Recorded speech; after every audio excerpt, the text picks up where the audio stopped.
Want to make your back work better? Incorporate the rib cage. Here's how. Place your outside hand gently scooped along the edge of the client's lower ribs.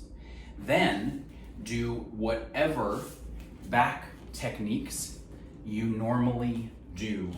The gentle pressure of your hand on the ribs will magnify the intensity and the effectiveness of every stroke you do.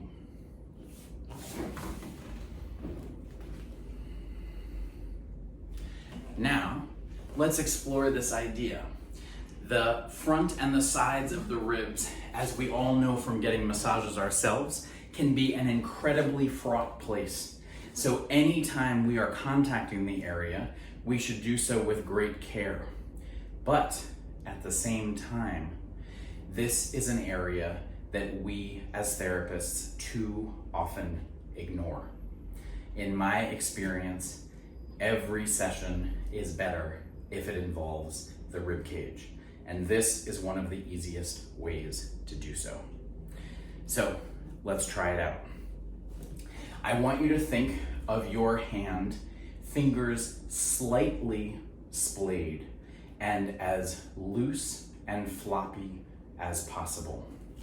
Now, you are going to take that hand. Remember, we're going to use both, so it doesn't matter which one you start with. And you're going to place it on the table, so your fingertips are touching the sheet, and you're just going to very lightly scoop the side of the client until you feel those lower ribs. Again, you're going to be holding that hand gently, just the slightest bit of pressure into the client's tissue.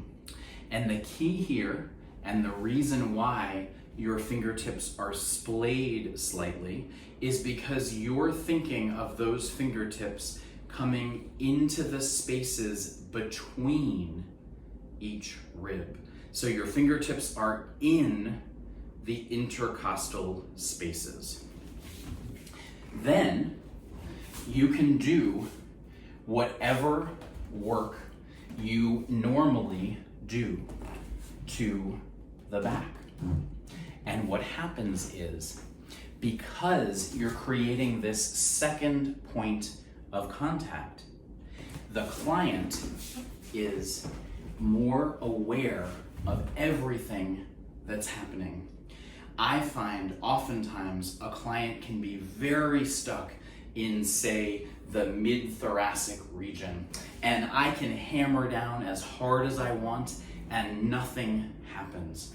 Then, if I add this other hand and I do the same work, the effect of having that additional point of contact means the client's breath slows and deepens, and the client is aware of the entirety of their body, not just that tight spot along the spine.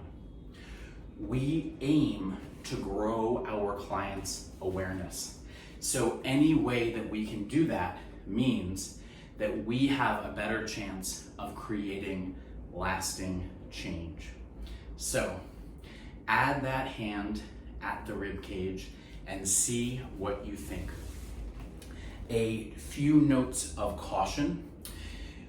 I don't do this to first-time clients because I want to establish a rapport with them first and make sure that they feel comfortable and safe with me.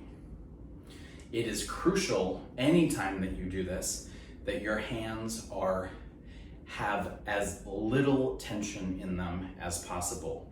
No one likes to be poked in the ribs.